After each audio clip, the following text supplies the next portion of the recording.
You know, it's Deborah, you have analysts. Sorry, we're having too much fun. Oh, no, that's fine. Right there in the middle, and then you come. Yeah. You kind of switch that. Yeah. Okay, we are good.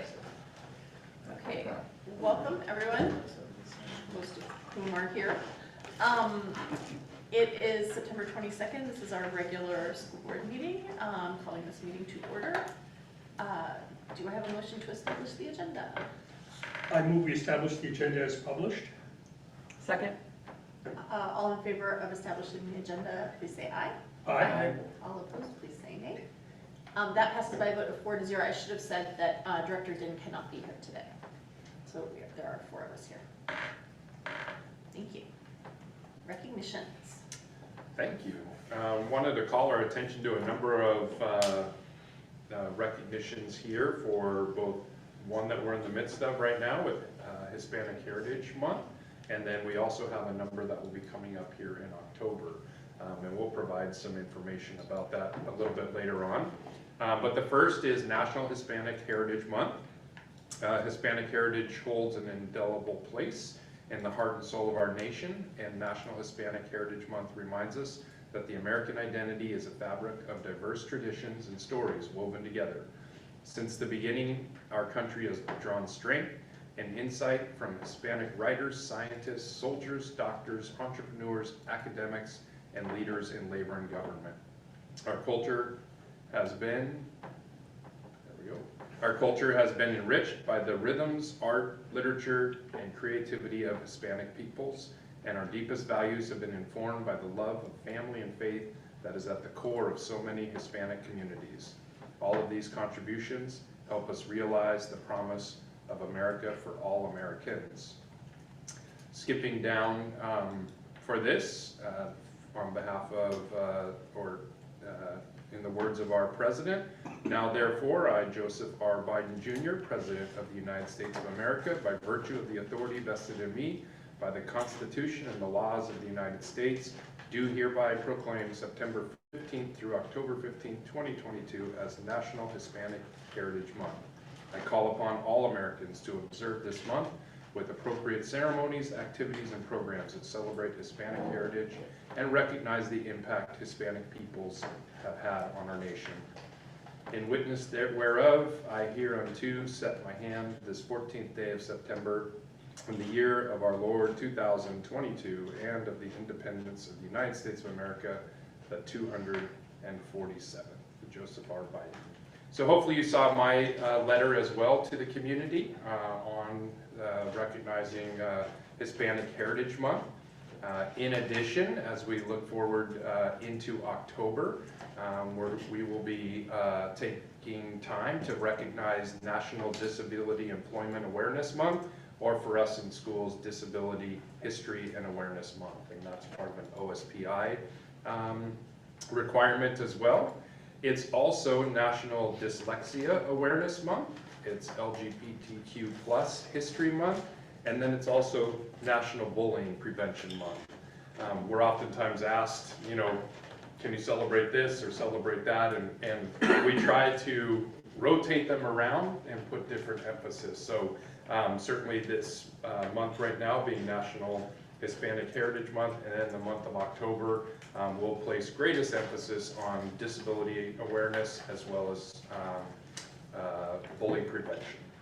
But we do recognize the others, so those are our recognitions. And then when we reconvene in October, we'll bring students back again because we have more students to recognize for academic and athletic achievements from last year, as well as some that are coming in now. And then as we pour into November, then we'll get into our National Merit Scholars, and we've got lots to celebrate with our students.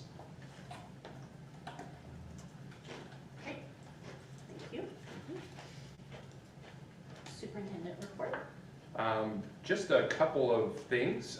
Wanted to first report that on September the 15th, the State Board of Education voted to certify 117 school districts and local educational agencies as being in compliance rather, of the provision of basic education And we were one of those 117 school districts. And so if you recall, that used to be iGrant 600 that you would approve. They handle it differently now, but we were certified by the state board. So that's a positive piece, because that certainly then makes way for us to collect funds and start with our school year there.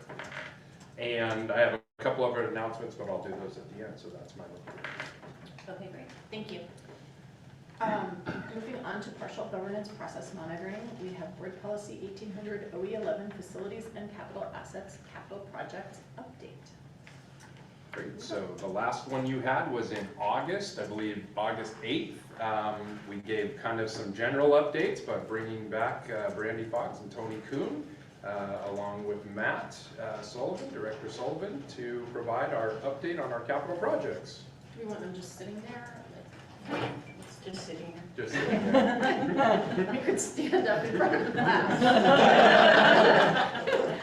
Thank you. Happy to be wherever you'd like us. So each year for the last, I don't know, as long as I can remember back to the bond projects, we come to you in each September and do kind of a year-end wrap-up of all the projects that were accomplished in the CapTech levy, and then talk about what's planned for the next year. Because we break between levy cycles, from the last school year to the current school year, it's a little bit more cumbersome than you've seen it in the past, but basically the same grid that you've seen before. I've highlighted in green, just because it's a lot of information, those projects that we're talking about that were in the last school year. So Mercer Island High School, carpet and flooring replacement. We did the library and the culinary room as part of our work in those two rooms this year. Ongoing is turfing the selected practice field, and we opted to do that at South Mercer. So that's ongoing.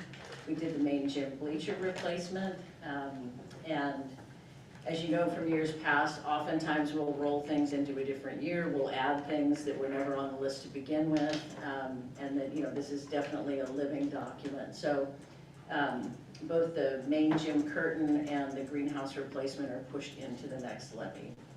We also remodeled the library and did the culinary room, neither of which were on the list to begin with. At Islander Middle School, we did some, actually that shouldn't be highlighted, my apologies for that, we didn't do anything in that this year. The West Mercer roof replacement and carpet flooring are pushed into the following year, boiler replacements pushed into the following year, and rebuilding the playground is pushed into the next levy cycle. Island Park, again, we pushed some of those forward. Only thing we did there was playground, and then same for Lake Ridge, moved those into the following year and did some playground work there. Miscellaneous projects, obviously ongoing COVID facility solutions, that's been a theme for the last few years and will continue to be. We pushed the admin building back parking lot repaving into the next levy cycle. EV charging, so that was a big goal for this year. We're like this close to having it completely finalized. We have one little part in our panel that still needs to come in, but we're ready for the 2 buses. And we're really set up for 2 more. So we don't need to tackle a big EV project until, you know, we have bus number 5 and 6 in the works. Furniture, again, that's an ongoing project. Landscape maintenance, which is required by the city of Mercer Island for our stormwater treatment facilities at the new buildings. That's ongoing at an annual cost. And then just some things down at the bottom with security and radio upgrades and special ed that are, again, kind of a reoccurring theme each year. Again, another item not on the list, but needed to be done was that admin sewer repair. And then some planning for that King County Parks grant at Mary Wade Pool. So I thought, you know, you saw a lot of in-progress photos when we did the update in August. So if you can scroll down, and you might need to make these a little bit, smaller. So the library is nearly complete. We have some graphics, author graphics to still put up, and the operable wall is scheduled to start installation next Friday. And that'll just take us a couple of days. It's gotten great reviews. The booths are full all the time. The kids seem to really be enjoying that. The next photo, Andreeves shows the quiet area, and it's, you know, so fun to walk in there and see it being used for exactly the purpose we intended. So that looks great, and will be even more functional once that wall gets in a couple of weeks. Culinary room is up and operational. I think the first batch of cookies was baked this week. I walked in and had a little bit of a panic attack when I saw the caution tape in that photo, but actually that was a what's wrong with this space exercise that she was having the kids do. Oh. So it's all laid out, and they're supposed to figure out what's wrong and why it can't be used. So that was really. I will say, she is the most excited person in that school. There's just this glow around her at all times. It's really fun to see. The permanent stools were delivered, I think on Monday of this week for the space, and we have a few more tables coming for her, but we're gonna move one of the sinks to make it a little bit more functional at the demo counter, but she's up and operational, and things are going well. Can I just ask, are those tables wheelchair accessible, or is there a lower table that could be provided for someone in a wheelchair? They're actually at 34 inches, which makes all of the tables wheelchair accessible. They look tall in that picture, that's what I'm asking. Yeah, no, they're all within the ADA height. That's great, thank you. We try to do more of that, you know, rather than have a really high standing Solutions, table. yeah. And 34 inches seems to be a really good height to work on. It lets you get a little bit above what you're working on, so that's worked out well. Done that in a lot of rooms. The next picture is a fun panoramic of the new bleachers at the high school. So you really can't stand in one spot and see both of those doors on the side, but it does give you a good sense of the bleachers. I think the first assembly was held 2 weeks ago, and you know, everybody fit and everything's working well. So that's a great addition from a safety perspective for the high school. EV charging installed, so that's what it looks like. A lot of work to get to those few little boxes and a cord, but there's a big transformer you don't see behind that, but that's in and just about ready to go. And then South Mercer Playfields is going along well. What you see in the picture on the left is the new lights on the poles that are to the south side of the existing IMS track and field. So those used to only light one direction, and the new lights that have been put up actually light in two directions, so it lights the field, but we reuse those poles. And they're all LED lights. We replaced the high pressure bulbs with the LED lights, which will also decrease the amount of lead out from the light, so. Right. Yeah, great point. The next picture is a pole base. It looks small and insignificant, but it really is 16 feet down and encased in concrete. And that's what the new 7 light poles will be set on. And those are all scheduled to arrive on Monday of next week. Hopefully they arrive Sunday night before the traffic of Monday morning school. And a crane will be on site setting all of those lights. We expect that by the end of the week, we'll have all 7 poles with all the fixtures set. And then electricians will go away for a few weeks while we finish buttoning up the site, and then they'll come back and pull wire. Pictures on the right, again, impossible to capture that place in one picture. But the grading continues, fence posts are going in.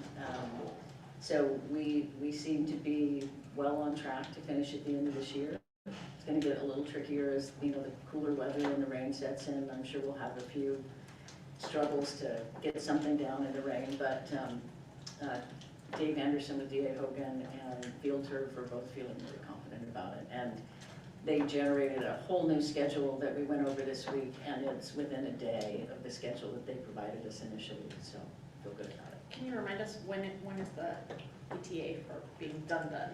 End of the year is what we've been End of expecting. December. Yeah, and I think the current schedule has us for, you know, mid-November. So think we still have some room there. Yeah. Okay, can you blow this one up just a little bit? So this is the new grid, working into the next levy cycle. And you've seen this before when you were doing your levy planning about all the projects that we anticipated. So for the high school, really we have more flooring that we need to tackle this year, some parking lot work, a dishwasher replacement. We've talked about doing some refurbishment of the commons for acoustics and flooring, and then also we have the PAC work. So we've retained Michael Yantis with Yantis Associates, who's done all of the acoustical work in the district for many years. And we'll be kicking off a series of meetings with drama and music and kind of generating some potential acoustic improvements to that space. Probably flooring is part of that. We want to be thoughtful when we replace the flooring because carpet has an acoustic component to it as well. So probably our carpeting solution will come out of those discussions as well. Our infiltration system maintenance will happen every year, and then Jim Curtin and the greenhouse have been pushed from the prior year. At Islander Middle School, really the only thing we have planned is the rain garden detention pond maintenance. At Northwood, parks and parking lot ceiling and lines, again, the infiltration system, and potentially some rehab work on the grass field. West Mercer, same thing, grass field rehab and dishwasher replacement. Island Park, pretty much the same. Lake Ridge, pretty much the same. We do have a repair that wasn't on the original list, but we have some asphalt that needs work along the east side. And then miscellaneous projects, so we're going to talk a little bit more about this following this presentation about the long-range facilities plan. The intent in that document was that it's a living document that's updated annually, and so we want to talk with you a little bit about that. COVID certainly had an impact on things, but we want to get back into that cycle of looking at that regularly. Also, we'll have, yes? One question regarding the Music 503 upgrades. It looks like that sort of lags some of the PAC space, and at least in my mind, conceptually, they go together to some extent in terms of both, performing arts orientated.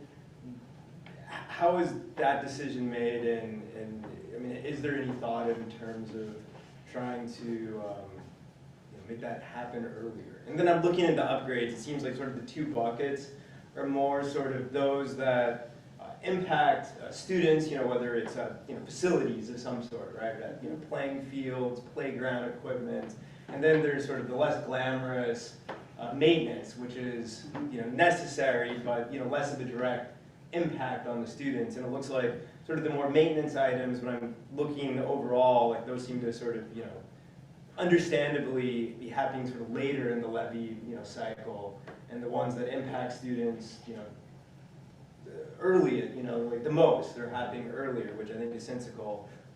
The 503 was the only outlier as I was sort of looking through the list.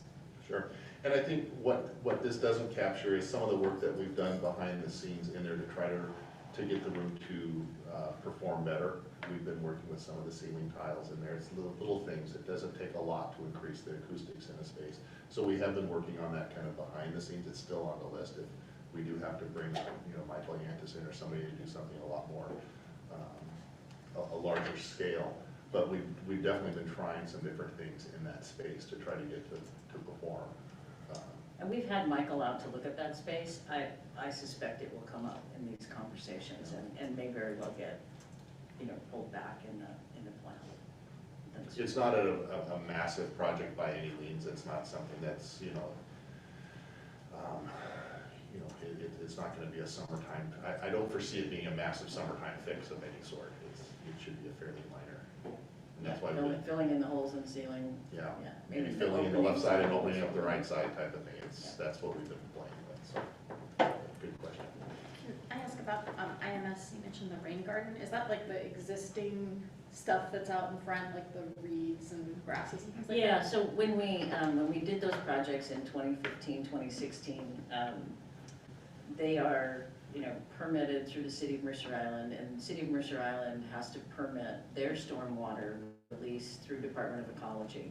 And this was the first time, when we did those 3 projects, that we were required to do an annual maintenance, and we actually have to report to the city on the condition of those, so that they can in turn report to DOE. So at the middle school, it consists of that big rain garden that you see out front, but then also all of the conveyance and the large pond in the back. Okay. It's part of the reason we've been pretty diligent about, trying to keep it clear, and Yeah. because we're required to, as part of our permitting of the city. Great to know. Thank you. So, Andres, if you'd go back down to the miscellaneous. Long-range facilities plan updates we talked about. Furniture is going to be an ongoing item. One of the things we think we need to really dive into this year is the painting, both interior and exterior. And they're 2 totally different animals. The interior, some of that can be done by staff, but the exterior, when we're talking about like the high school that hasn't been painted, that stucco hasn't been painted for a number of years. We need to tackle a few big projects like that this year. Security cameras, radio replacement, those are ongoing. Do you want to talk about the classroom locks at all? Yeah, so I think we've kept this on, and worked closely with Jeremy, our Mercer Island Fire Marshal, on creating our classroom locks that can lock from inside the building. This year we started a new program where we're using a magnetic, you may have seen them on some of the door frames, to help teachers lock the door, secure their space without having to go out in the hallway. Ideally, their key would lock the door from inside their classroom. We wouldn't have to use the magnets. This is a very expensive fix per door, so we're trying to do it methodically as we move through, or we're making improvements in the building that we would add that process into the repairs. So that's why you see that kind of stretched out over a period of time, and we're using the magnets in the room. So. Special ed upgrades are, again, a continuing thing. Each year we address that. And then the King County pool grant, we've gotten a contract for that, and we'll be doing the planning work this year, and then contemplating that submittal to King County for additional matching funds, probably next year. Any other questions? Or? Yeah, it would be useful to know how much money was spent on how much money is left over from the previous grant that's been carried forward into the new one, and which grant did the $2 million loan come from, the old one or the new, or the new one? You mean levy? The levies. Oh, levy. Sorry, I meant the $2 million levy. $2 million loan from the levy, yeah. Yeah. How do we think about that, and how is that measured? I don't know if we have all of that right. I saw you taking notes on that, Director Sullivan, and so I think it probably will come Sure. back on that, so we have accurate information. Yeah, that would be useful to understand what the carryover is, and then Yeah. what are we not doing because of that $2 million loan? Right. And I think in what we have identified for this year, we've tried to be thoughtful about that, there probably needs to be a little bit of time to kind of gather that information and make Sure. sure that we're all on the same page. I would say I don't see any negative impacts. There's no impacts on safety or security from that, and just in general building use. We've taken some of the nice to haves that would be on the levy, and those are the types of things that would be impacted before we would impact anything that was. Yeah, that's fair. And I might be asking this prematurely. So the elementary school, and maybe we can wait and answer this when we talk about the facilities master plan and kind of the delay. I know when we were creating it, a lot of the talk in terms of the elementary schools was kind of delaying that work in hopes that there would be a bond and rebuilding. So I'm seeing that they're fairly light on that. Is that for that purpose, or you're just delaying it as long as you can? I think we'll talk more about that in the Okay. facilities master plan piece. Great question. Any other questions? Nope. Well, that segues us nicely into the Board Policy 1800 OE11 Facilities and Capital Assets ... Long Range Facilities Master Plan update. So, interesting history on this. If you can, it seems like a lifetime ago. 2019 seems like forever ago, but in 2019, we put together, the district hired Malum to do that work. We put together a large group. I think we had 26 people on the planning committee. It was, well represented from community members. I put you'll see the full list of all the participants, but just to give you the magnitude of how much input went into this. We had a series of meetings in 2019 with Malum. There's a lot of work done between those meetings to prepare and to help that committee make some decisions. Can you go to the next page? Oops, can you go back up? Oh, sorry, you can go down that's just the title page of it. Go to the next page, thank you. So, if you remember, we did two things. We did a long-range facilities plan and we did an OSPI study and survey update. So first, we worked on the long-range facilities plan. It includes a ton of information and we posted it again on board docs.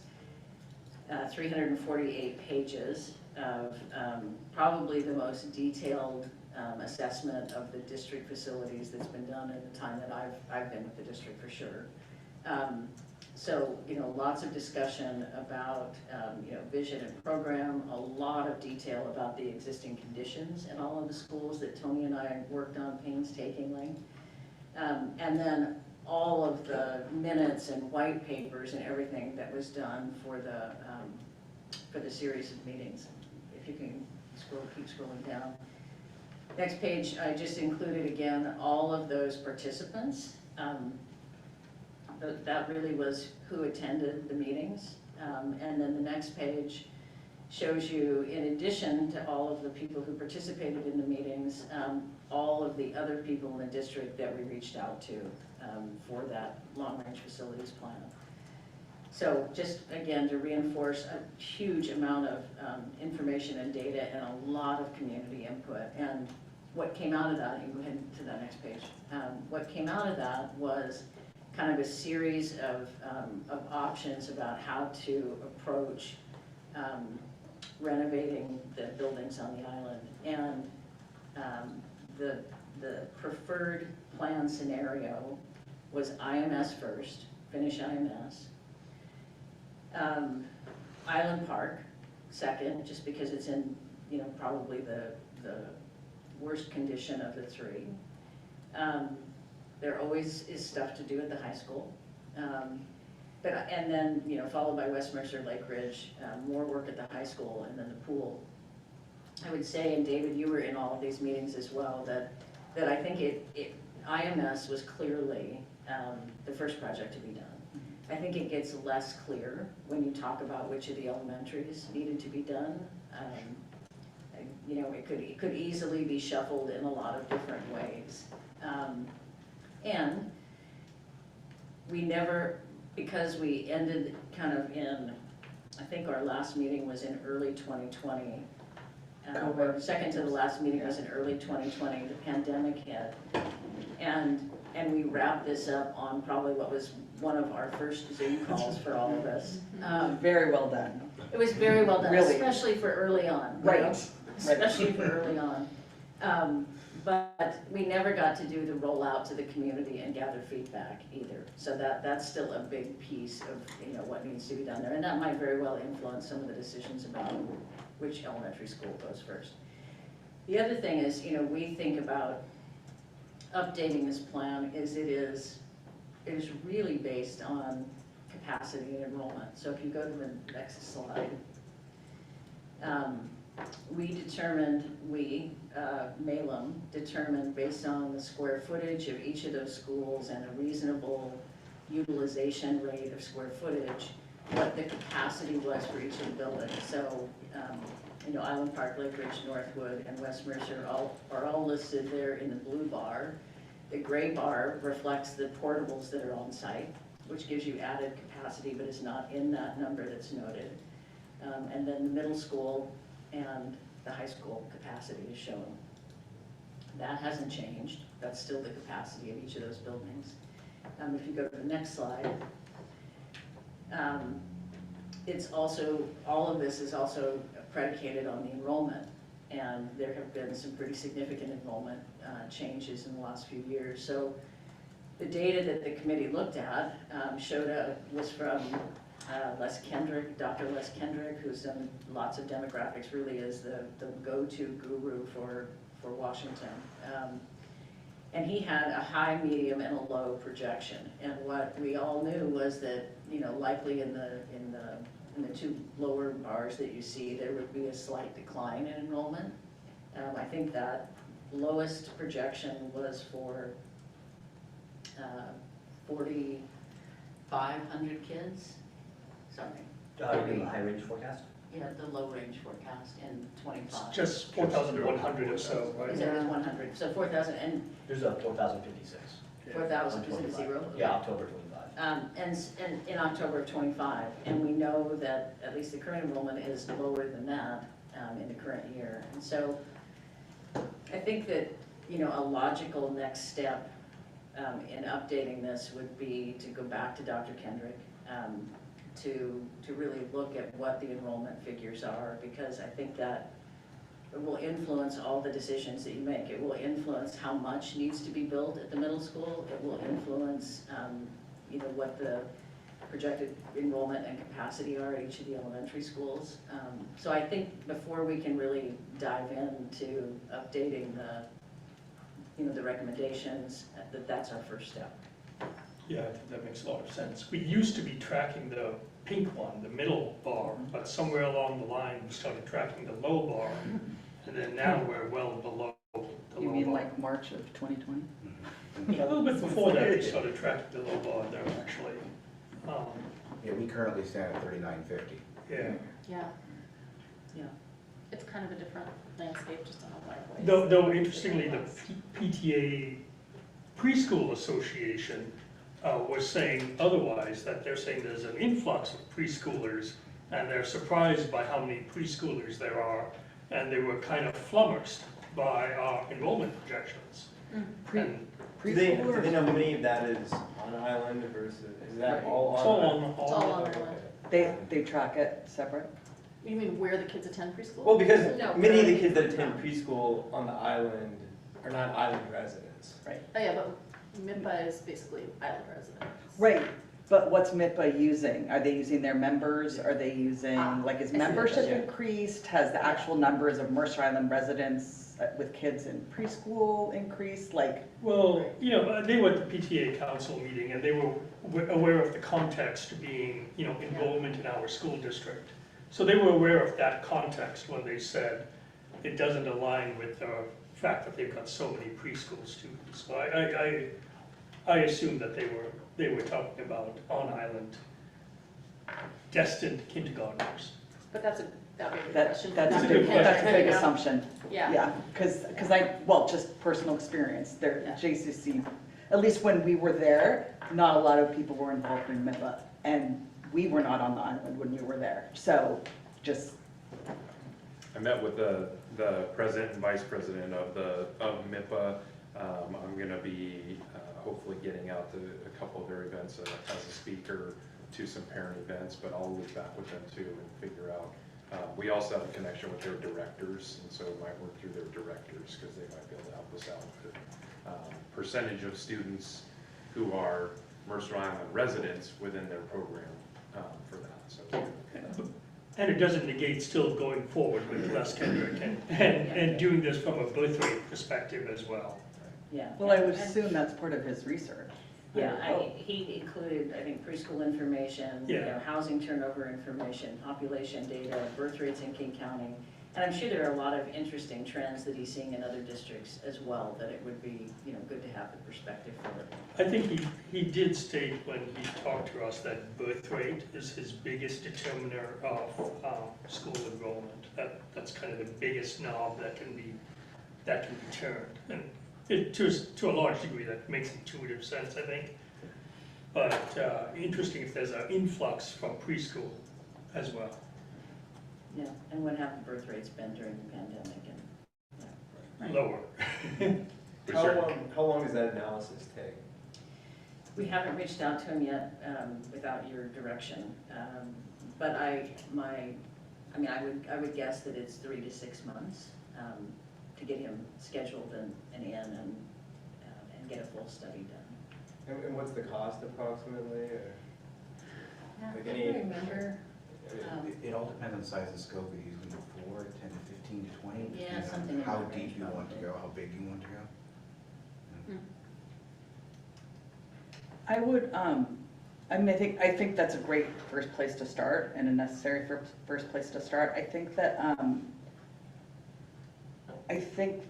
we have so much to talk about. We know what's currently happening and then using him more for kind of, 3, 4, 5 years out.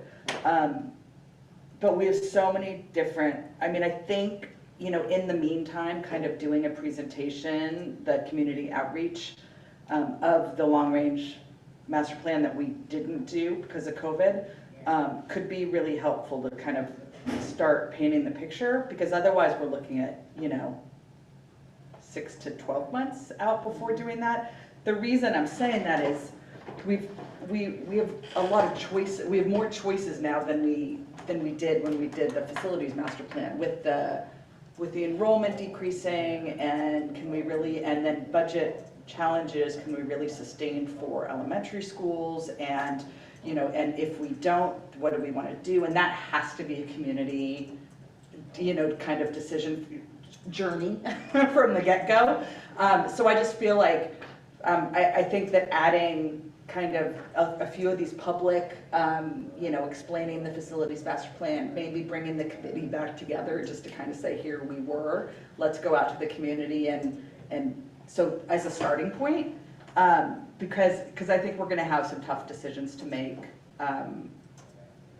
really, not necessarily tough, but they could be seen as really different from what we thought we were gonna be doing.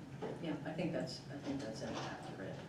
But Are there other demographers, only because, again, I'm sure like he does a great job, but it's such an important determinant that, tens of millions of dollars Absolutely. rides on, that at least, in my view, having perhaps, if there's other, equally good experts in the same way, before like getting operated on, you sometimes get a second opinion. I think more data and being as fully informed as possible would perhaps be the prudent, course of action. I'm not aware of any other demographer. Every district I've ever worked with goes to Les Kendrick. He really is the guru, and I think everyone's nervous about what will happen when Les isn't around. Is there someone in Pierce County? There's like kind of someone who does a lot of work down in Pierce County, but I don't I know. don't know, use less. Yeah, you use less overall. Yeah, because it consistently does school districts, and so that information's consistent from district to district. I'll check with the ESD and Yeah. see as part of this, so when I check in with John, I can check with the ESD and see what else they're doing.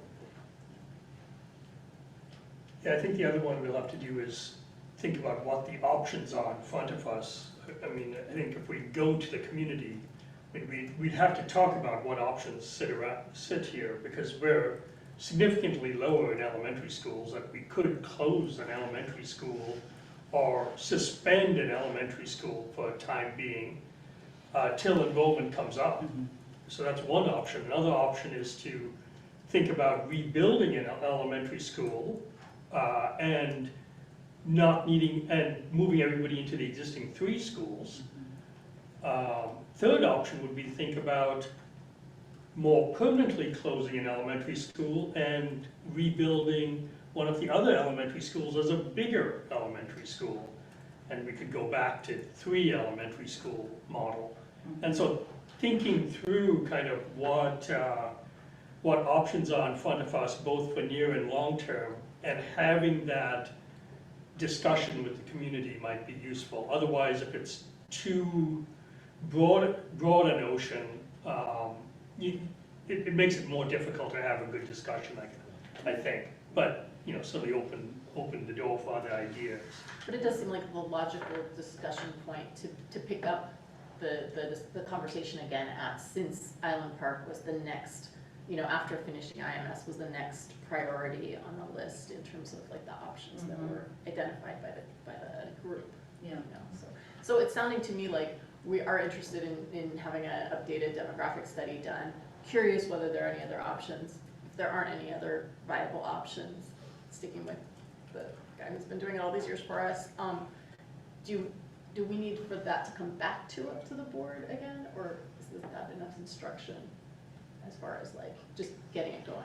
I think that gives us enough direction. Anything that we do will bring the contract back to you anyway, so I can provide you updates about what we're going, just to speed it along. Great. I would suggest we do a study session then as well, where you can release it down, we can bring in other information, and we can start then actually mapping out these straw proposals, so we can start moving chess pieces around, and probably do that, by, hopefully sometime in late October probably. And when I'm talking about community meeting, I'm talking about presenting where we were, and then that way everyone can be at the same starting point, and then getting the updated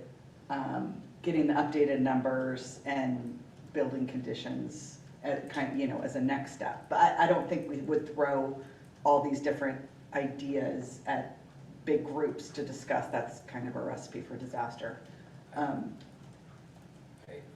My suggestion would be waiting until we get updated demographic numbers, just so we can, and then we can, reset, this is where we were in 2020, this is what we're looking at going forward. I'm just worried that it might create quite a bit of churn and perhaps expectations if the plan that is presented is, hey, when we last, discussed this, we're looking at 4 elementary schools, and then if we get a demographic, expectation that's much different, if there's a feeling that we're reversing course or changing course, I would be for. That was the great thing about the facilities, the group, is that I think you guys correct me if you had a different impression, but when we first started, I felt like people came in from a kind of thinking a very different solution than where we ended, and then that was based on all the information that we got. So when I say update the community, I mean present the facilities master plan as it was completed in March of 2020. That's a starting point, and obviously we would have loved to have done it in the spring of 2020, and we couldn't do it. So let's do that now, and then, we have to trust that people are going to hear what we're actually telling them and not make assumptions. I know, I get it, but I don't think we should make decisions based on the fact, worrying that someone might interpret something wrong. I think we need to do a good job of presenting where we are and what this actually is. And then, since there's going to be a lot of changes, maybe we want to bring back either the same group or create a different group and kind of go through the process again. If it's the same group, we could probably do it a bit quicker because there's going to be an understanding of the information. But the plan that we made was kind of a priority list of the building conditions and the needs of the school community and how those things the order that those things should happen. And so I don't know. I don't want to wait a year to start. I don't think we have that kind of time. I think that you're all right. Actually, I think we need to start queuing up to get either the same committee started again or form a new committee, but also start getting the updated demographics so that when the committee's actually having the discussions, they have all the information at their disposal, just like the previous committee had up-to-date demographic projections at their fingertips. So all of this will take time, so it's like we should start getting getting it rolling and thinking about communicating and thinking about how to communicate what pre-COVID people were thinking and get it all lined up so that then if it's like, say, 3 to 6 months to get the new demographic information, then we can kind of like bam, roll it all out. I mean, there was zero talk of reducing an elementary school because the numbers didn't support it. But now it's a whole different conversation. And I think that's kind of the problem with going back with a retrospective look. It feels like you've ignored a dozen elephants on the table, But and you're talking about. You make it very clear, this is the facilities master plan that was Well, created then. I've We got didn't no present it to patience the to listen to community you because for of that. COVID. Right. I don't think residents have any patience to listen to old plan. They won't give. They've got no patience with us to do that. Right. It's because it's all going to change based on new enrollment. I wouldn't want to attend that type of meeting. But I That's think the going to bond change. failed in 2008 because whoever was involved didn't bring the community along. And- I think this is bringing the community to where we are. Here's where we were. We couldn't present our findings at the time because of COVID. I mean, make it very clear, and then people who are interested to participate, when I talk to people about it currently, like, here's what we did then, you know, it's gonna change, it's 3 years later, of course it's gonna change. So I think that the thing to do is actually have a study session where we decide what our plan is as far as, do we want to bring back the old committee? Do we want to start a new committee? And then once we do that, the next step would be bring everyone up to speed on what was decided before, and then are they interested in serving on this committee, for example? Like if as a group we decide the thing to do is to start a new committee, then you would have to bring the public up to speed and be like, this is how far we got, and obviously a lot has changed, and we have new demographic projections coming. Do you want to serve on this new committee? You know. Anyway, I think we need a study session to like hash it all out. And it would help, the study session would help because I think we can go through the plan and when we bring it forward, identify what are the things that aren't going to change anyway in this plan. Here are the variables that have changed. Here are some predictions of what that could be. We can timeline out when we can get that information to you, and then you can make some decisions. Whether or not it's the committee or wherever, whatever that looks like, that will give you, I think, the information you need to, you know, make some decisions, and then we can put some things in motion. So we'll work on getting a date set sooner rather than later. Yeah. Food for thought, in 1819, we paid the demographer $15,100. Okay. There you go. Yeah, we'll get on that, and certainly we'll do everything we can to expedite that. I also think it could be very helpful to bring Leroy and Jennifer back, Yeah, I was who wondering really about that. drove that Yeah. process of putting the plan together. And he'll have some good feedback for us about how to roll that back out to the community. But I agree that I think it would be important to say, here's where we were, and here are the components that have changed, namely enrollment, and here's what that might mean. But I fear too that just saying, here's where we were, and we're working on this, might be too big of a disconnect for people. They would want to see, you know, that we've done that, right? We know we need to do it. So is there a timeline that, Deborah, you have in mind for getting out to the community, thinking like after the first of the year? I mean, that's what I was thinking. I don't mean going and saying, you know, here's our report from 2020. Yeah, who cares, right? Right. But it's in terms of the work in progress. You've got to let people know where you were so that you can continue to move forward. So, I mean, I don't have a timeline. I just know that, you know, this was, we had things that needed to happen when we completed this in 2020, and it's now, you know, pushing towards 2023, and I don't really want to spend a whole lot of money on boilers and things for the elementary schools when they're going to get torn down. Yeah. I know. That's good. And it's not at all who cares, because you don't want to discount all the really hard work that went into that committee. No, I mean, it's right? not, I don't think it's Yeah. discounting, and I don't think anyone feels that way, because it's the foundation of where we're going. Yeah. I mean, I think it makes sense to have, you know, at least as much of the core group as possible, just to build on that. And obviously, other new people can join in, but we did a lot of really hard work, and there was a lot of really, really thoughtful work, and it was based on the information we had at the time. Obviously, it's very different information now, and I would say enrollment, but also budget.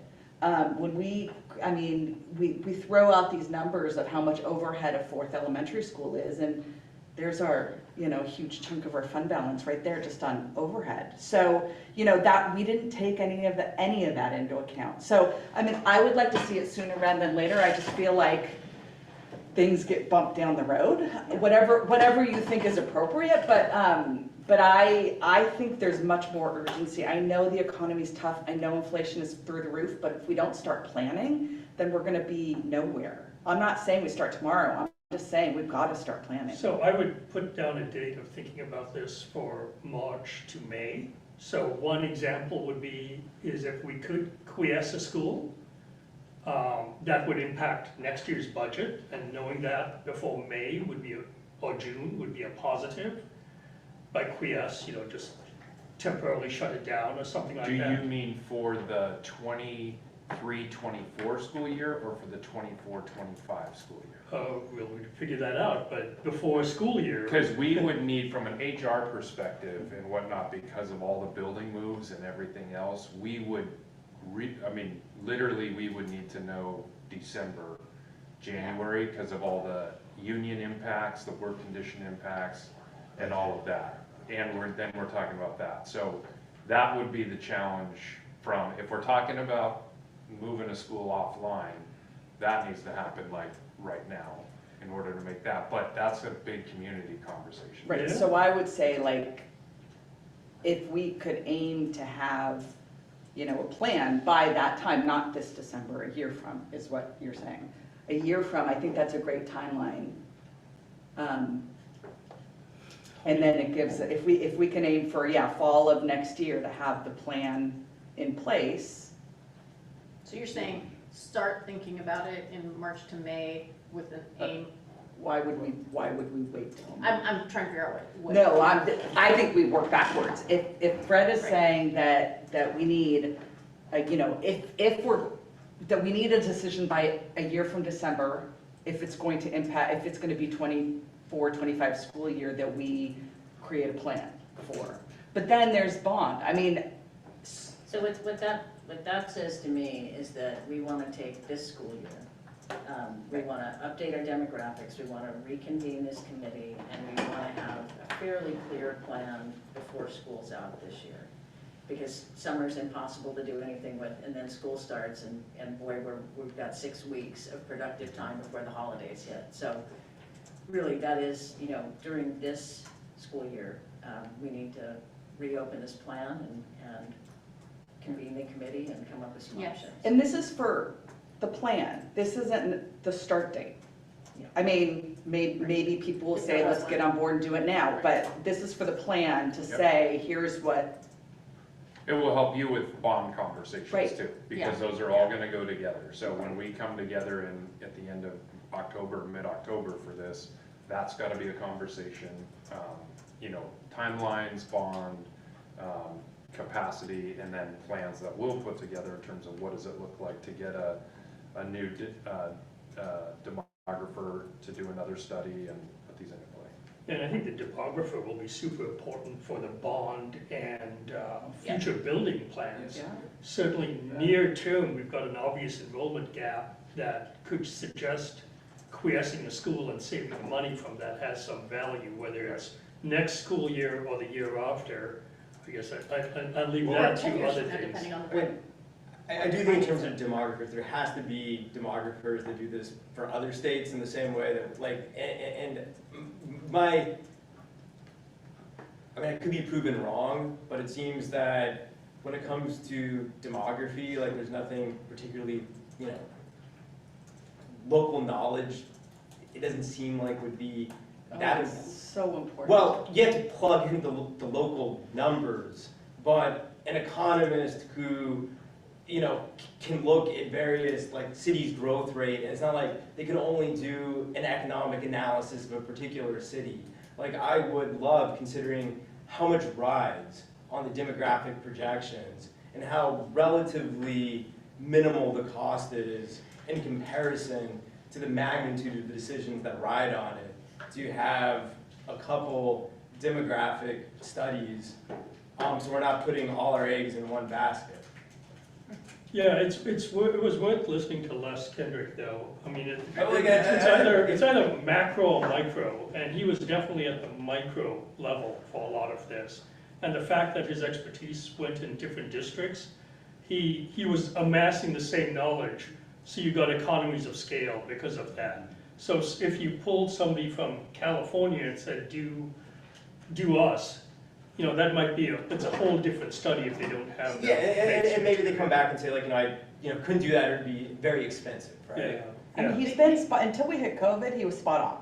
Yeah. And then the whole world The shifted, other so thing then to of think about- course it needs to shift. I mean, that's not his fault. The other thing to think about is the fact that if he in fact consults with all the neighboring school districts, he has knowledge of what's going on in those districts as well. So he's got the kind of contextual, I'm not saying that I know what's out there or what the options are. I was gonna say though, also that it's really time to do another of these studies, both looking forward to decisions we may be making over the next couple of years, but also looking backwards, just kind of as we start to recover somewhat from the worst part of COVID, from the beginning part of COVID. It's really time kind of going both directions to update these things. And don't get me wrong, I'm happy to see if there's another pneumometer Yeah, too. yeah. I mean, but I'm I happy- appreciate I'm happy Les' to skills. too, but yeah, I mean, there's a reason he's hired for every district. And I would not want to see our administration spend any substantial time talking to too many other people. I mean, you're not articulating a reason why we wouldn't go with him. He is the renowned expert. The reason I articulate is before you get an operation, you frequently get a second opinion if it's not prohibitively expensive. Like considering, I mean. But what your experts are telling you is there isn't a second opinion. Well, I don't know. Like I think everyone goes with Les, which sounds like he's a great guy, but I don't know. Well, like, here's what, like I said, I can talk to ESD, that's an easy Yeah. call. They will know regionally, and they'll know from other ESDs. I think there's one that some of the real South Pierce County schools have used, and they would be able to say, right there, I'm in Pierce County, I don't even know King County well enough to come up there, that would help to answer our Yeah. question. So It's worth asking. it's pretty easy, Yeah. Can do it. Okay. What else? But just the final piece there, to your 2 points, the Les Kendrick piece, he may even be able to come to the study session and just talk about what is happening regionally or whatnot, so we can talk to him about that. Okay. Anything else? Oh, did we turn off? It just turned off. I tried to. I'm laughing because Aaron's like hitting it. Hit it harder, maybe. It will. Don't tell her that. From the side usually does it. It's in the And then hall. I think the other thing would be useful to us to know is the operational cost of a school and what we could or couldn't save. Yeah. If we quiesce one during a period of low enrollment. And then Now that one's off. to think through boundaries in that case too, and what would happen. And then I think there's a choice of what school you'd want to quiesce or rebuild at that point too. I mean, if you, Is it on? it might change some of that plan as well, and think through those type of options. Are we still broadcasting? Well, that's what I wanted to fine. check. Are we We are still still on broadcasting? Zoom. Perfect. Okay. Sorry, everyone Not sure. watching on Zoom, we're having some local technical difficulties, but hopefully you can still hear us. Yeah, Zoom's still running.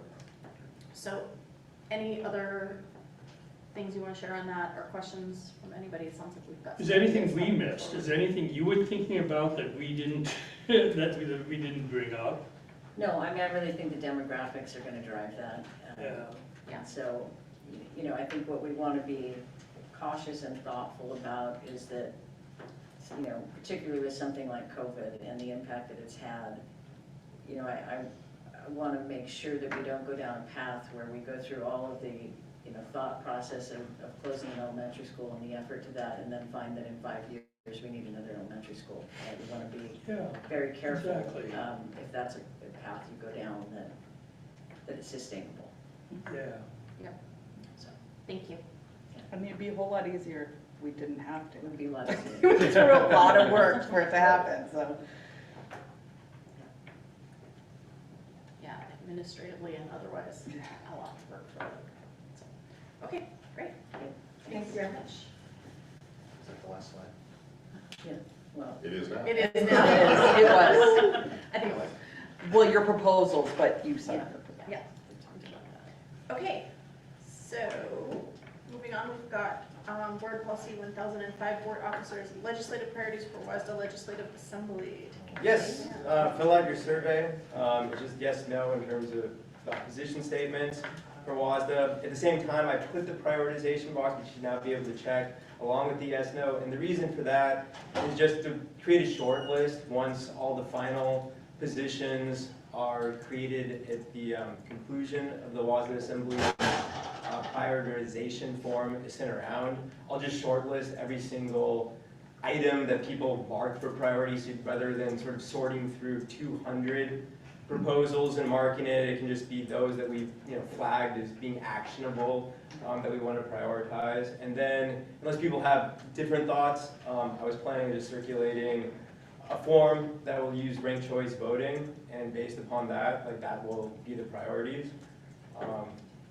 So like that was how I was planning, to solve it administratively. If you have any input, let me know. And that will be September 30th. So I guess just 2 weeks, a week from tomorrow. So if get your survey to me before then. I did mine today. Okay. I'll look Or forward was to I it. the only one? I also have. I did Or that mine, hadn't, I more or meant. less. Yeah. Today. Great. Okay. Okay. That's it. Fast and painless, thank you for that. Okay, moving on, we've got Board Policy 1800 OE6, Budgeting, Financial Planning, Contract Renewal for Maintenance and Operation of the Mary Waite Pool. Great, I'm going to turn this over to Director Sullivan. From time to time, we, usually these are consent agenda items or whatnot. Given our budget and where we are and wanting you to get a better sense of the work that Director Sullivan's already doing, this was one of the things that I asked him to do right away is get a sense of contracts, and he went to work immediately, and so this is the first of several that we'll be renegotiating or re-upping in the coming months and year, so. Myself, Director Coons, met with Alice Godfrey, who is the director of OCA, the Olympic Cascade Aquatics. This is a mere renewal. There's no real substantive changes to this contract. It's 4 more years, 2023 through 2026, for your discussion and up for renewal at this point. I think the key point on it is even though it's a 4-year, we have language. Can you talk about the language about how we can terminate it and renegotiate along the way if once we're looking at different efficiencies? Correct. There is an out clause in the contract. I was looking at the numbering. Termination, it's 7.3 in the contract. And it's 90 calendar days that if we so choose, we can opt out of the agreement. So that was important just because, we don't know, things are moving quickly, and financially we want to make sure that we remain nimble enough to make sure that it's in the best interests of us, certainly maintaining our partnership. OCA has been a tremendous partner for many years. They do a great job, and it's not as if things aren't working well, but we want to make sure we have that opportunity if we need it. So we've got a number of options in here where we are on the hook for funds for repairs and things like that. Which fund does that come from? Is that the capital projects? It's Captain, correct. So education itself and general fund is not impacted by No, it is. our running of the pool? No. I just want to, I used to work much closer with OCA, and I have tremendous gratitude. While most districts in our area are closing down their pools, ours is here, it's getting improved, and it's a lot of work, it's a lot of time, it's a lot of money that our community is supporting for it. So just, I appreciate it. I think it's a huge benefit to our community as a whole, and that, contracts and relationships like this are something that helps us, keep it. It's also nice that it's something that's open to the general public.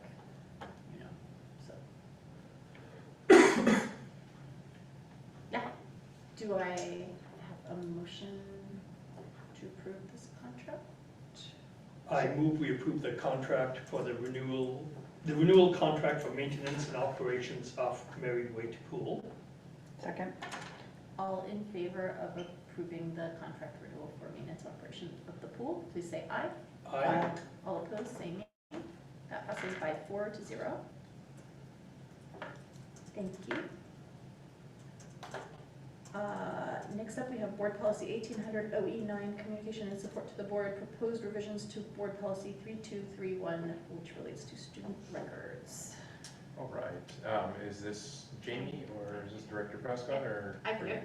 Okay. It's pretty straightforward. We are consistent with what we started in August, going through our various policies. Again, you'll see this similar to the last updates we did. The removal of limitations on distributing student records for failure to pay fees, fines, or damaged assets as a result of materials. So it takes out the right of the district to withhold grade reports and transcripts, but we can still withhold the diploma, but it's permissive. So the other piece, we've continued to update the legal references and give the superintendent or designee to establish procedures governing contact management and control of student records. Those are the key changes. Do you have any questions? I do not, that seems like a very reasonable change to make. Very like pro-student, pro-education change to be. Anybody else? I move that we approve Board Policy 1800, Communication and Support to, sorry. I move that we approve the proposed revisions to Board Policy 3231. Second? All in favor of approving the revised Board Policy 3231, please say aye. Aye. All opposed, say nay. That passes by a vote of 4-0. Thank you for that, that's great. So we have scheduled public input because of the weird time of this meeting. We have scheduled public input for 4:30. So I would say we keep going and then we'll loop back and do public input. Michelle, do we have any public input? Okay, well, we may end up without any, but we'll check back on it at 4:30. Full governance process monitoring, Board Policy 1800 OE5, staff evaluation and instructional practices. Great, I'll bring Director Prescott up to the front there. Director Prescott, if you want to come up to the front, maybe we'll do a table next time. It does seem a little weird, but. Yeah. So we have OE5 coming to you with a level 2 for item 2. Want to call your attention as a board to item 1, which I'm recommending that it is a not in compliance finding through our audit and our look at all of our various evaluations last year.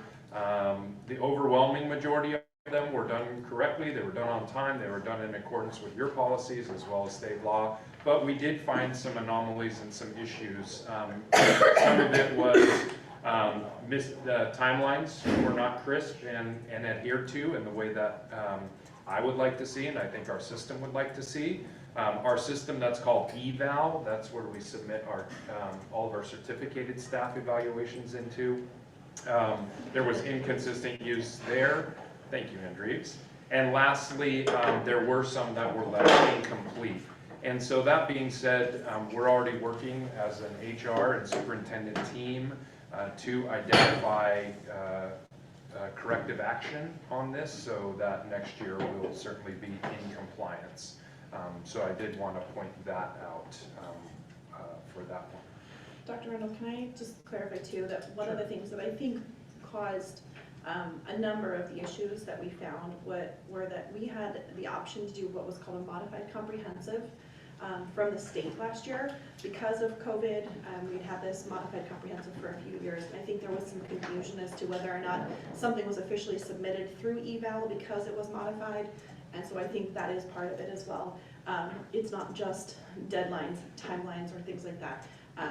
You know, it was very clear that somebody believed they were following the process, and I think it was all in reference to modified.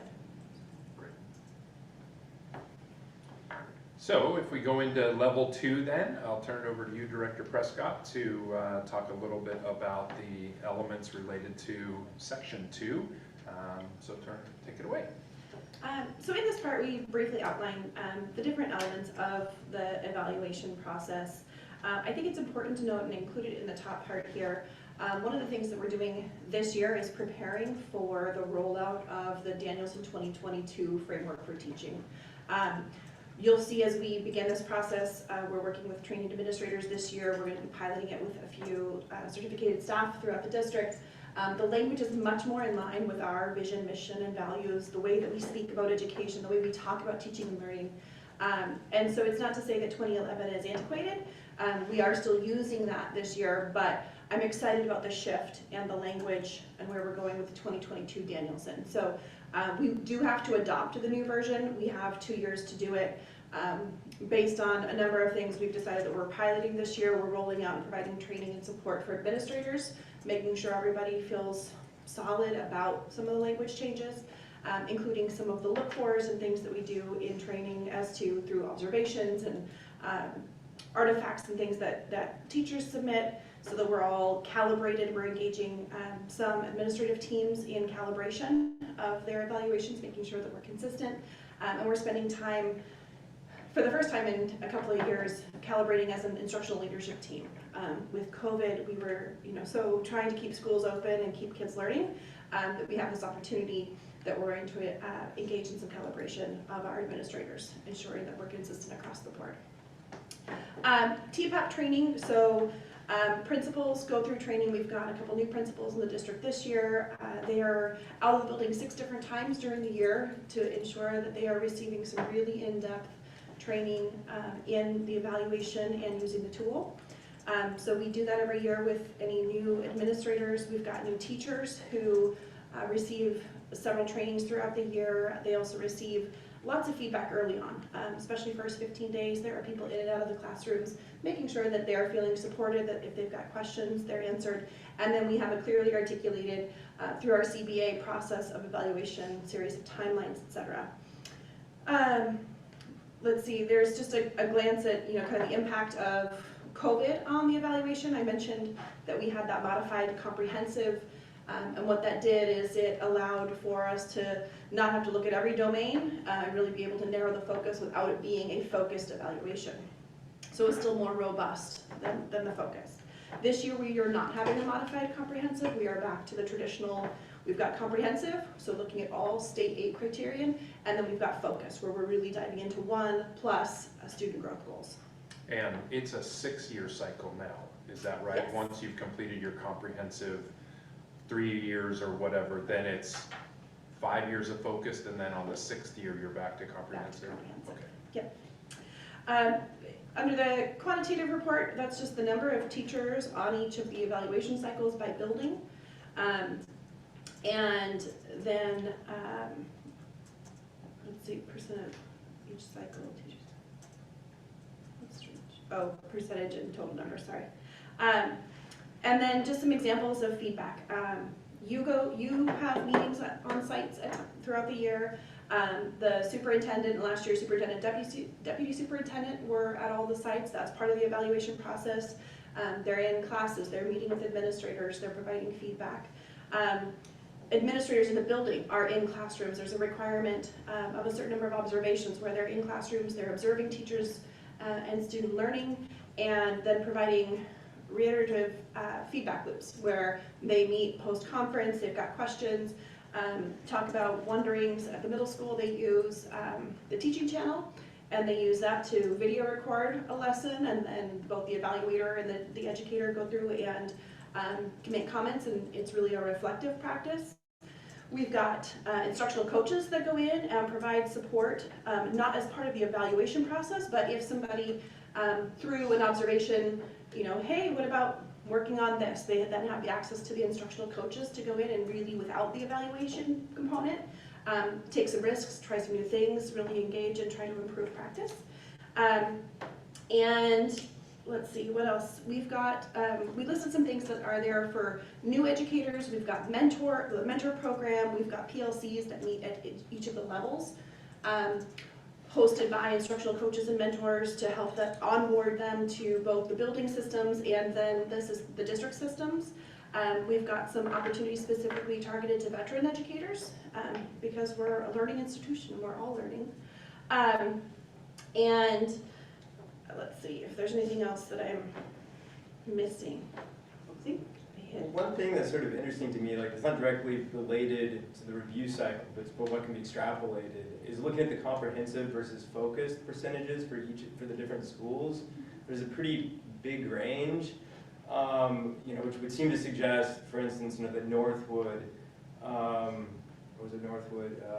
Islander Middle School has a lot of veteran teachers, relatively speaking, or those that have been in the district longer.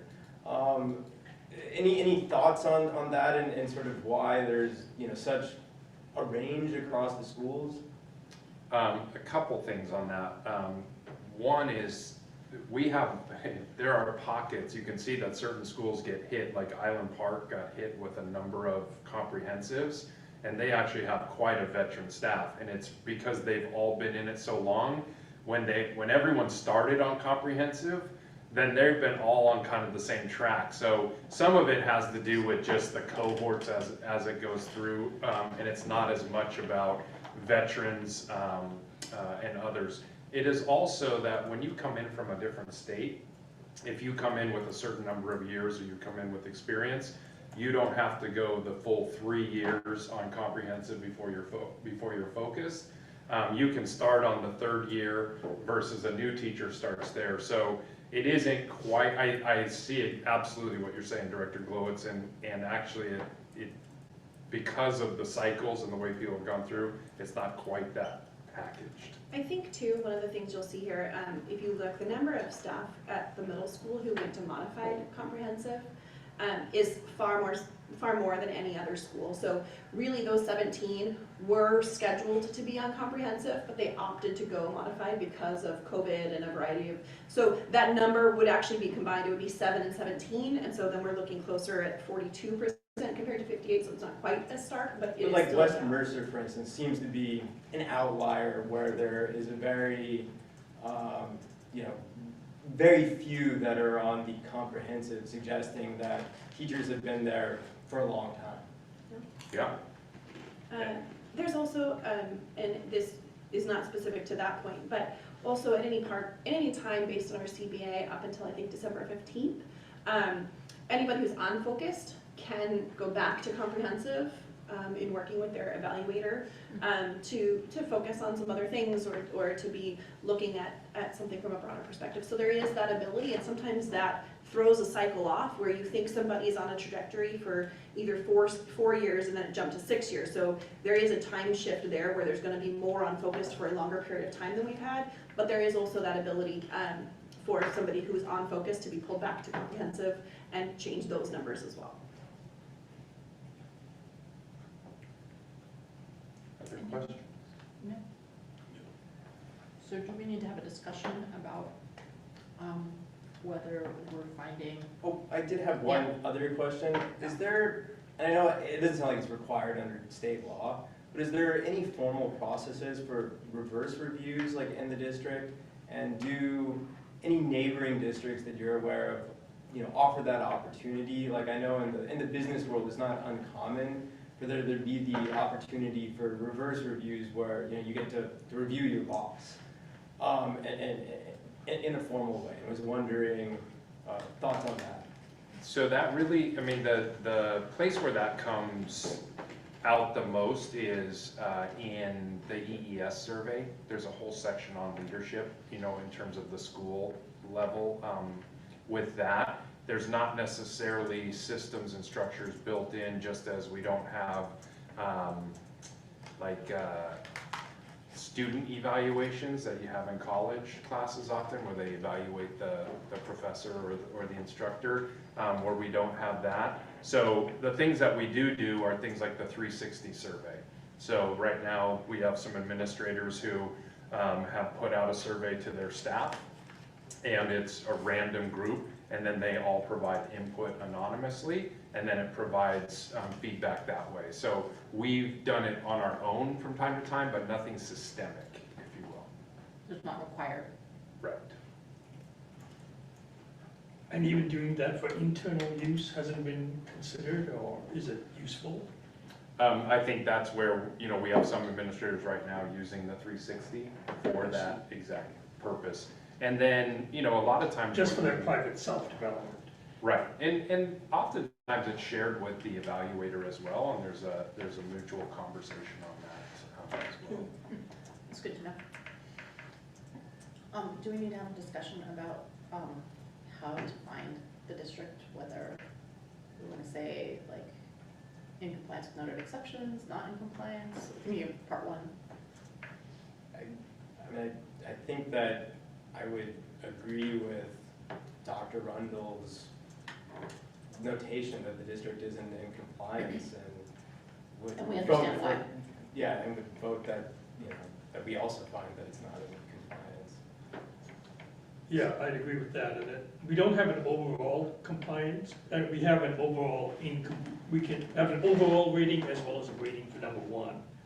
So I think it's okay with not in compliance with number one, whereas overall in compliance with noted exceptions would be Yeah. the box to be checked, You're saying the noted exceptions is what? Is number one. is number one. So if you look at the report, there's a determination of the board is one overall determination. Right. And then there's a determination for each individual item. Right, And so the motion, I guess, would be to find number one not in compliance, the rest in compliance, and then the overall rating to be in compliance with noted exceptions. agreed. You're making that, are you making that motion? So I will make that motion. You kind of said, you said the word motion. Do we have a second for that? Second. Do we want any further discussion? No? Okay.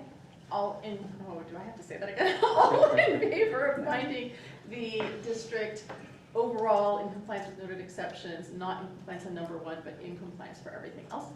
Please say aye. Aye. All opposed, say nay.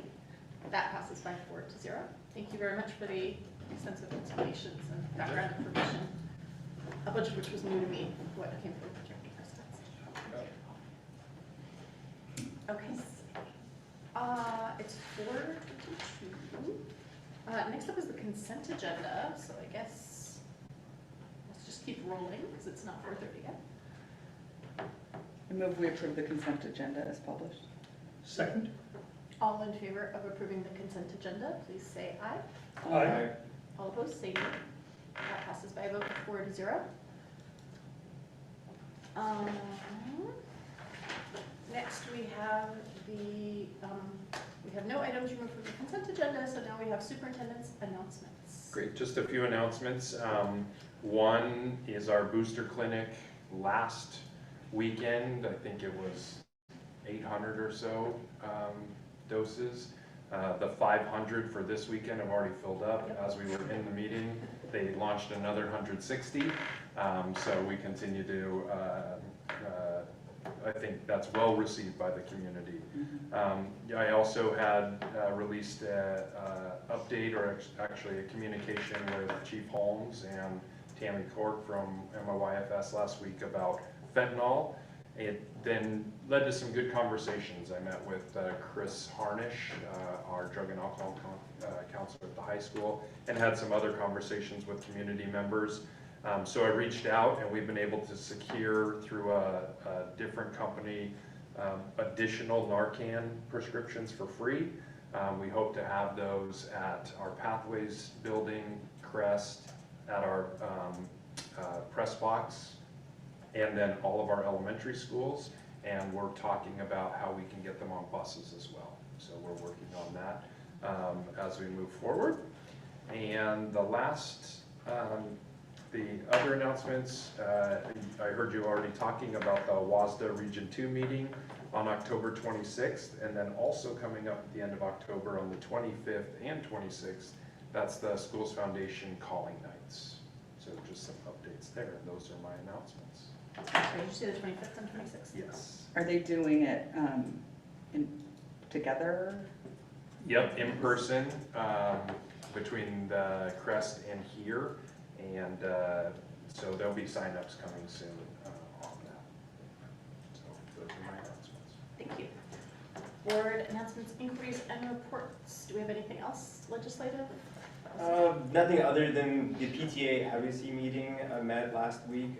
One of the topics of discussion was certainly the financial situation that our district finds ourselves in, as well as other districts. I think Seattle, it's become quite visible, sort of the unsustainable funding from the state. So I think in this legislative session, that will be a large topic of discussion. We also discussed at the meeting, although not directly related to schools, but I think important for many parents and children is just the parks levy is coming up, and making the community aware of that in November. And then outside of like sort of legislative, the other meeting that I attended last week was for the IMS PAC, which took the form of a webinar where there was a discussion of grading for equity. Okay. Anyone else have a board report to make? Yeah, PTA Council has started their meetings as well. Dr. Wendell gave a number of updates about what's happening in the schools. And as well, I spoke a little bit about the 3 board seats that people can think about in May. And the fact we've got a transportation levy that we can think about around electric buses. And then finally, you know, it is pretty significant, the crisis around public education right now. The lost children with decline in enrollment and no real understanding where these kids have really gone is super problematic. The various political attacks on education are also problematic. And the fact, especially now for funding and the way funding has worked, you know, especially in times of high inflation, it's super problematic. And it's in a bad place when public education needs to be thinking about things like this, you know, like what we're talking about today, whether it's reducing schools, reducing courses. It is problematic, and we need to figure out ways to fix this, not give up, and find ways to rebuild. And I think we want to be in a place that we're rebuilding from strength with a good financial sounding. And I hope we can spend a lot of time on legislative topics that we can be advocating with our legislatures for, because clearly drastic cuts are not the way that'll keep public education sustainable and supported in the long run. We actually need funding solutions at this point. So that's my report. My report is yes, that. Well, you know, maybe Seattle's strategy of going tremendously in the hole is gonna get some attention, so Maybe so. good for them. Yeah, I think that's Dan's point. Yeah, which that is would be right. Fortunately, yeah, they can do it. We'll let them take the risk. I haven't attended any meetings yet. I just wanted to thank the district for the administration for the vaccine clinics. I got my booster last week. It was easy peasy, and they're excellent at doing it, didn't even feel it. And it's such a tremendous service to the community. And then to see it come up again was amazing, because I know how much time administration puts into that. And our community should know that, so thank you. And thanks to the PTA for, you know, as soon as we announce it, they launch it, we get the volunteers. You know, Costco keeps saying that, you know, ours are the smoothest running out there, and it's because of the people willing to volunteer, Tony Coons and the custodians, Carla Rimmer. We've got it dialed in now. We can put something on in 3 days now. Yep. It was great, it was so easy, and yeah, thank you. Meanwhile, go into some of the unnamed stores on the island and do it, and it's just a disaster. Hours. Hours. Yeah. So, Yeah, I'll echo that. I also got my vaccination at Northwood, and it was super smooth. Very quick. And thank you to all the volunteers that helped with that, including the dog people. Yeah, There we go. There It's were- really nice. There weren't dogs left. There weren't last time, but there were. Oh, with the little guys, yeah. For the little kids. Yeah.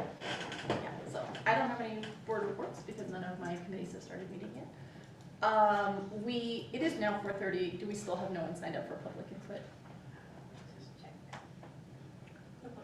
Okay, no public input. That's it.